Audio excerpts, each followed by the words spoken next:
Well, right now, I am in a place that I have never been before. This is Saint Malo, France, where in August of 1944, the Americans attacked in their push to drive the Nazis out of France. But we're not going to be staying here. I've got with me buddy Paul Woodadge here and Meg. Now, you might think by seeing this guy that we're going to be doing a bunch of Normandy stuff. This time? Not this time. We are getting ready to hop on a ferry, and we're going to be traveling to the island of Guernsey to take a look at World War II in the Channel Islands.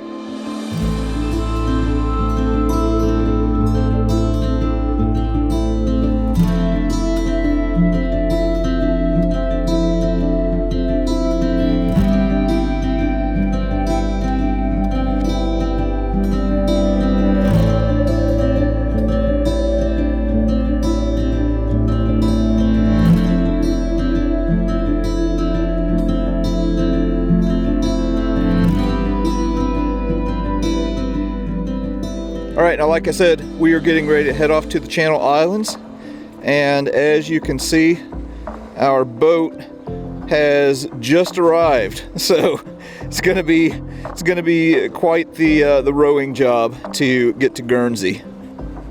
Actually, we're taking one of these guys over here.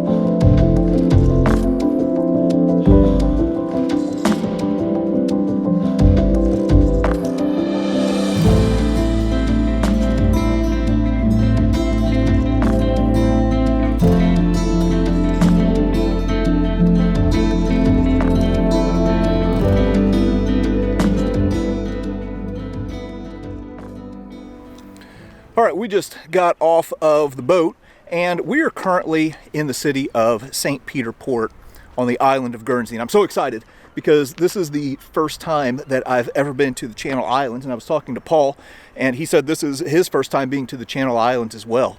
The island of Guernsey is a place that is rich in history, as you can see from this old fort here behind me, but it's also an island that is deeply connected with the history of the Second World War.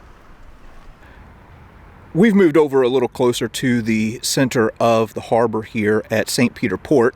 This is an area that is known as White Rock, and during World War II, as you can imagine, here on the island of Guernsey, this would have been the center of a lot of activity.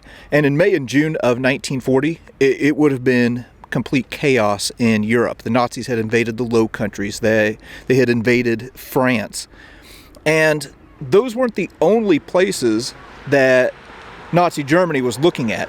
They were also looking at the Channel Islands. So on June 19th of 1940, the British government announced that the Channel Islands were going to be open, that they weren't going to be defended. So here on the island of Guernsey, well, you can imagine just the fear and panic that might have ensued knowing what was going on over on the mainland. So about 17,000 citizens of Guernsey ended up evacuating this island and going to England to get in front or get away from this Nazi juggernaut that was rolling through Europe. And on the 28th of June, 1940, which was 2 days before Guernsey was occupied, well, there was a German reconnaissance plane that flew over the harbor here, and it saw what it thought was a line of military vehicles and bombed it. It turned out to be tomato trucks, but in the process ended up killing 33 people. So right here, they have a memorial to the men and women who were killed in that bombing attack on the 28th of June of 1940. 2 days later, there was a Luftwaffe pilot that landed at the airport, or the airstrip here on Guernsey Island, and saw that it was indeed undefended. And on June the 30th, well, the island of Guernsey would officially fall to Nazi Germany. Here is another memorial plaque that they have here in the harbor. This one says, this plaque commemorates the evacuated children and adults ahead of the occupation of the island by German forces in June 1940. 4/5 of the children, and altogether almost half the population of Guernsey, were transported to England, so that scarcely a family was undivided. After the official fall of Guernsey to Nazi Germany on the 30th of June of 1940, well, the occupying forces on this island wanted to have, I guess you could call it a show of force or a display of victory. So right here along this very street right here, they had a parade through the city of St. Peter Port. And there was a photo that was actually taken from right here in the spot where I am standing. So you can imagine being one of the citizens who remained on this island, and just the hopeless feeling that they must have had watching this occupying force march through their city.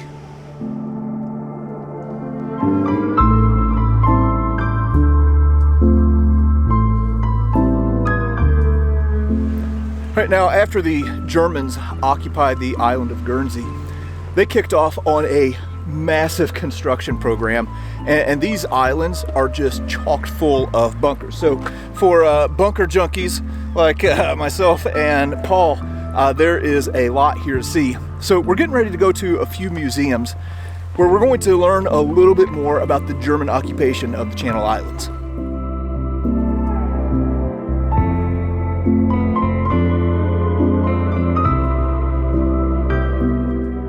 All right, we are getting ready to hit one of the fortifications here on Guernsey Island, and they've got this set of steps that goes way the heck up here.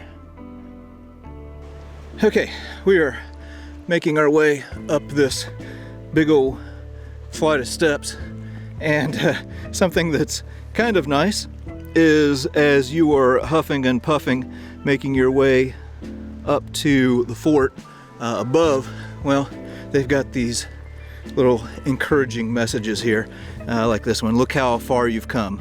Right, so you're almost to the top, and they're helping to give you a little morale boost here at the end.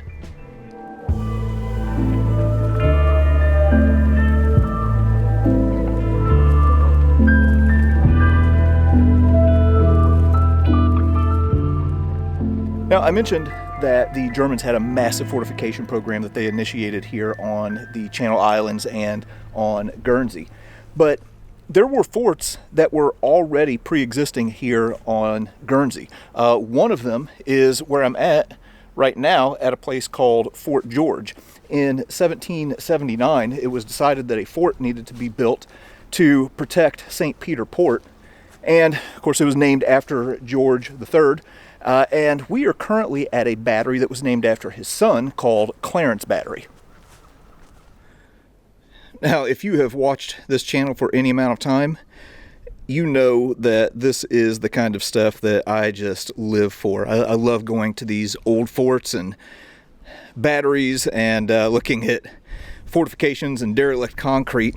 And right here, we're just going to walk up and get a look at this formidable position over St. Peter Port. So you can see why it was decided by the British to build Fort George, and also why the Germans decided to kind of retrofit it and use it for their own purposes. So we're just going to go around and take a look at a few things here at Clarence Battery. And right here, anytime you see like stonework Okay, that's kind of looking at the original fortifications. And anytime you see like this poured concrete, well, then we're starting to look at German additions to this battery. So right here, what we're looking at is just a mounting position that the Germans built. Okay, so you can kind of see the view that they would have had. And then, like I said, we're just going to walk around and take a look at a few things here. You can see they have some old cannons here to kind of harken back to the early days when the British built this fort. And then if we continue over here, well, you can see this slab right here. Well, this was the position for a German 37mm flat gun. Continuing our walk through Clarence Battery here, looking at some magazines, obviously as part of the original portion of the fort. And then here's again some older parts of the fort, and we've seen things like this before. What we were looking at is a gun traverse with what are called racer rails right around here. So when they were guarding this island with cannons, well, this would serve as kind of like a pivot for the gun to where you could traverse it to the left and to the right. And if we continue on up here, well, here we got a few ammunition magazines that we are looking at. And then if we move up here, well, we kind of advance a little bit in history to some other traversing mechanisms. This is called a Vavasseur MK11 mount. So again, this would be used to traverse guns to the left and to the right. And then continuing on here, I'm going to try and approach the edge of this and not die. Well, you can see as we come over the edge, oh gosh, not a big fan of heights, so this is about as far as I'm going to go. But you can see that concrete structure below is obviously something that was built later on by the Germans. Yeah, so very interesting. You're getting a pretty wide range of military history just right here in this spot. So I grew up in Essex in England, near Tilbury Fort, Coalhouse Fort. These are the ones under the engineering program of General Gordon of Khartoum, the famous film with Charlton Heston and Laurence Olivier, and the French equivalent is the Vauban forts. We're in Guernsey right now, but we're looking at something that was constructed in 1779, and this gun position we're on now, this incredible traversing position, clearly conceived before the concept of air power. You bring these up to 1930s and 40s, and an exposed position like this on a promontory, it's relatively easy for a dive bomber to take out. So you can see the evolution of what worked one century, then not working a century later, and yet fundamentally, at its heart, put yourself under lots of concrete or stone. You've got a protected position. The Germans still use this. They just changed its focus. In fact, I think to anti-aircraft, there's a 37mm gun that was used here. So I think their focus shifts to, okay, this is very obvious to have big guns. We want to conceal them in bunkers and maybe lower, and then use this for anti-aircraft because it's got a fantastic view. You can imagine the harbour over there, any dive bombers coming in, and Allied dive bombers. This is a better position for that, but not in the casemate role. It's interesting to see that evolution. Here's another feature here at the gun battery.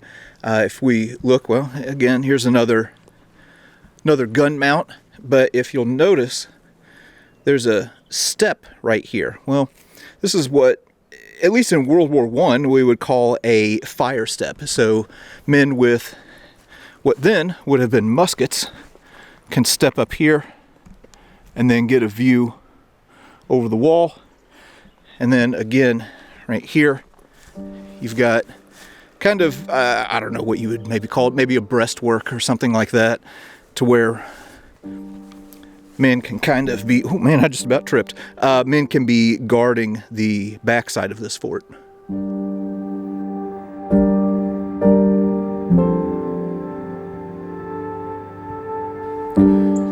All right, so that was a little bit from right here at Clarence Battery. Very, very fascinating place. We're going to move to a different part of the island now.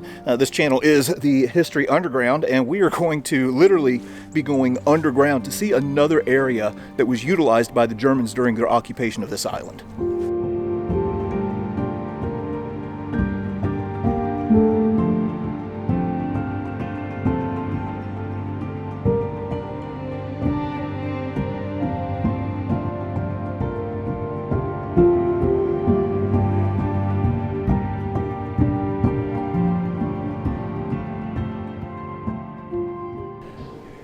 All right, so we just moved to a different part of the island, and we are in this underground complex, as you see, that is known as the German hospital bunker. Now, this is a bunker that was originally built, it's kind of like crew quarters. So when the Germans took over in 1940, they immediately went to work building fortifications on this island. We're going to be seeing a lot of them on this trip. But anyway, there was a hospital that was supposed to be built on another part of the island. Plans kind of failed there, so this huge underground complex ended up becoming a hospital. Now, as we enter into this hospital bunker complex, one of the first things that you are greeted with are a lot of artifacts. Now, these are not artifacts that are original to the bunker. These are things that were added, for the museum portion of this to help people learn as they go through here, and shows what the Germans would have had in this bunker. So here, obviously, we're seeing some gas masks, and let's see, there's some skin decontaminant and a lot of other things here. This item looks like okay, this says this is a rebreather. All right, interesting. And then as we go along here, some more artifacts. Got this oxygen set, some surgical instruments, wound dressing. And then again, just continuing on here, we see more medical supplies that they have here in the bunker. Yeah, this is interesting. As we make our way into the interior of this bunker complex, they have a lot of information about organization TOT. This is an organization that came into existence in 1938 to help originally with the construction of the West Wall. It was also known as the Siegfried Line. So here you can see some photos of dragon's teeth and bunkers being built and different things like that. So in the building of the bunkers here on Guernsey, you would have had some local labor that would have been employed. You would have had volunteer labor, you would have had organization TOT, and you also would have had an element of slave labor. And the slave labor, of course, is going to be getting the most dangerous and the most undesirable jobs. So as we progress through here, you can see that one of the first things as you're entering into this complex is this memorial that is dedicated to the slave workers who died in Guernsey for Hitler's organization TOT. All right, continuing on, right now we are looking at an unfinished link tunnel. So this is quite an expansive network of tunnels that we're getting ready to go into, and this was going to provide like a shortcut from one section to another, but it ended up remaining unfinished. So a lot of work went into this complex all the way up until 1943, and then a lot of labor was pulled off of the island because it was needed elsewhere, specifically on Hitler's Atlantic Wall. So when we've gone to Normandy, okay, you can think of all the bunkers and things that were built there. That's what we were looking at. And holy cow, just came around this corner, and dude, this tunnel network is way bigger than I thought it was. This is insane. All right, now I'm going to go ahead and freely admit I'm probably going to be saying this multiple times. This tunnel system is absolutely stunning. I don't recall ever being in anything else like this. So here we see painted on the wall, it says Rauchen verboten. So that means no smoking, or smoking is forbidden. So in an era where it was pretty common for people to smoke cigarettes, well, why would that be verboten or forbidden in these tunnels? Well, obviously because of air quality. You don't want a whole bunch of cigarette smoke just kind of hanging out in these tunnels. Now, something that I want to show over here, let's say that things really go south. Let's say the tunnel exits collapse, or the entrances collapse. Well, what are you going to do? You have to have a way to get people out of here so that they aren't trapped in this tunnel system. Well, here you can see that they also built in this 45-foot escape shaft to where in an emergency you could evacuate anyone who was at least mobile. Man, this is wild.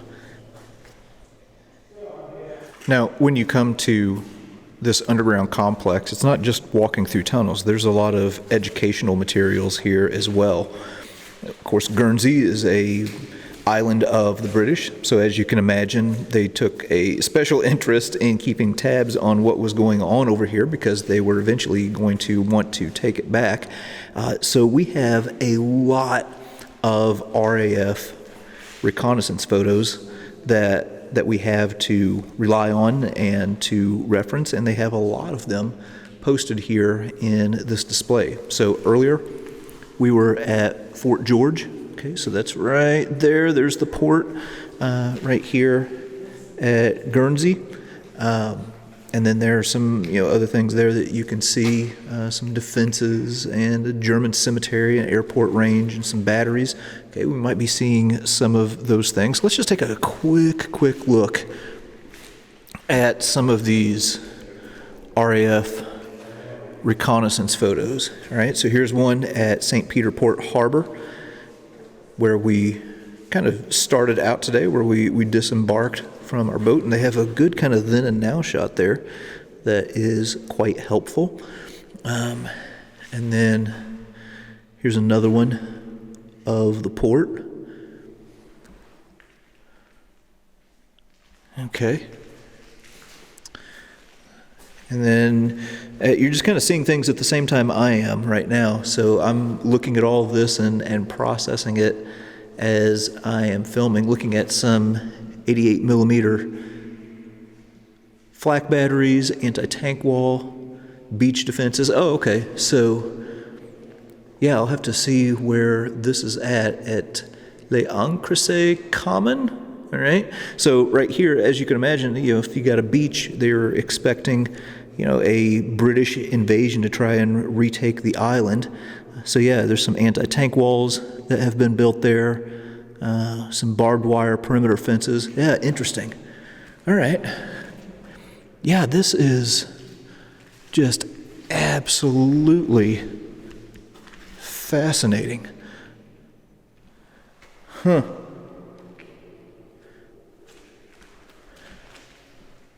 Yeah, okay, so these are just different batteries. Yeah, so you can walk through here and kind of go through and look at all of the fortifications that were built by the Germans during this period.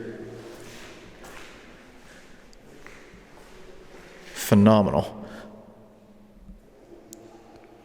In addition to the other purposes that we've talked about that these tunnels served, well, they also had these big corridors here that served as storage for ammunition.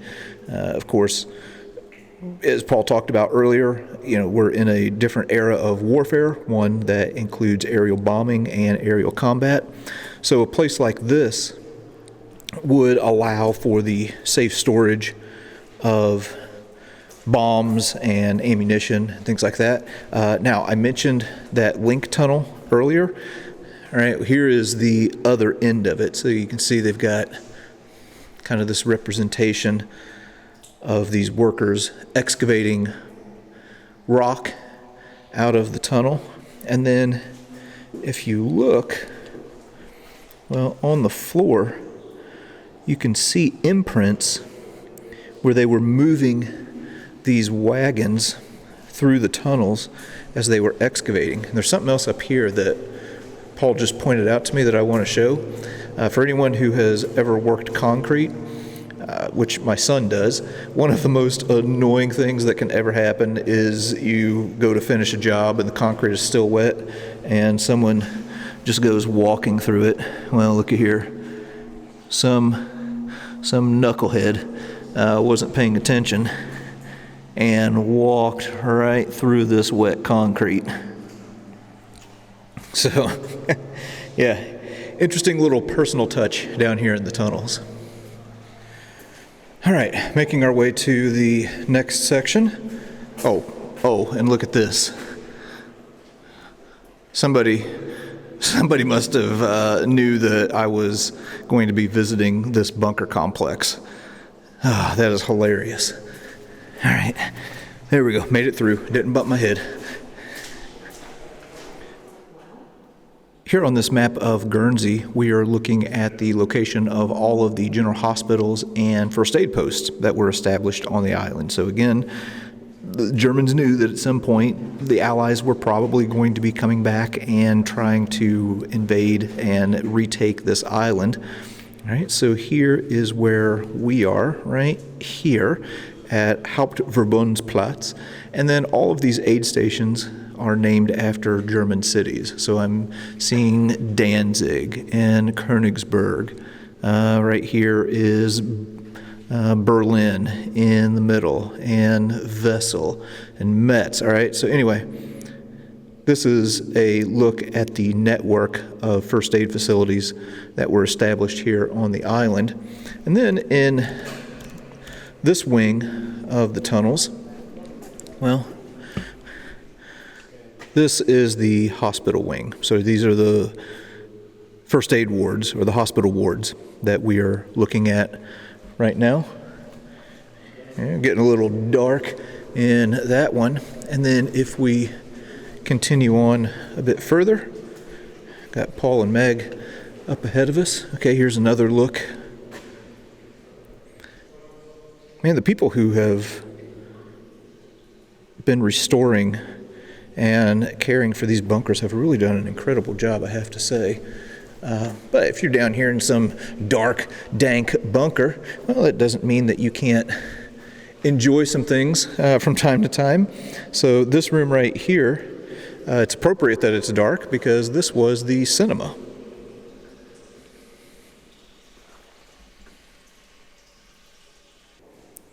All right, we've moved into another one of these side rooms, which, I'm just going to be honest, looks like something out of a horror movie.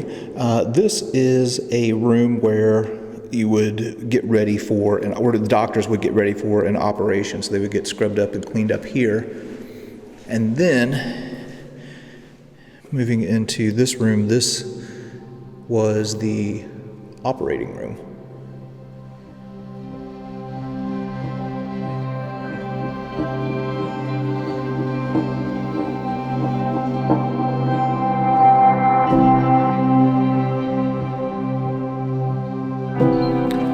All right, well, that was the hospital bunker right here on the island of Guernsey. Absolutely incredible place. The amount of concrete that went into building those tunnels is really honestly hard to wrap your mind around. People might be, thinking about the Channel Islands. There was no invasion here. There was no fighting that took place here.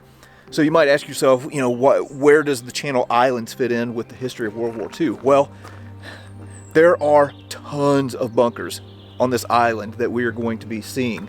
So you have German forces that are basically pinned down here on the Channel Islands. You have all kinds of resources that are being put into building the hundreds and hundreds of bunkers here on Guernsey.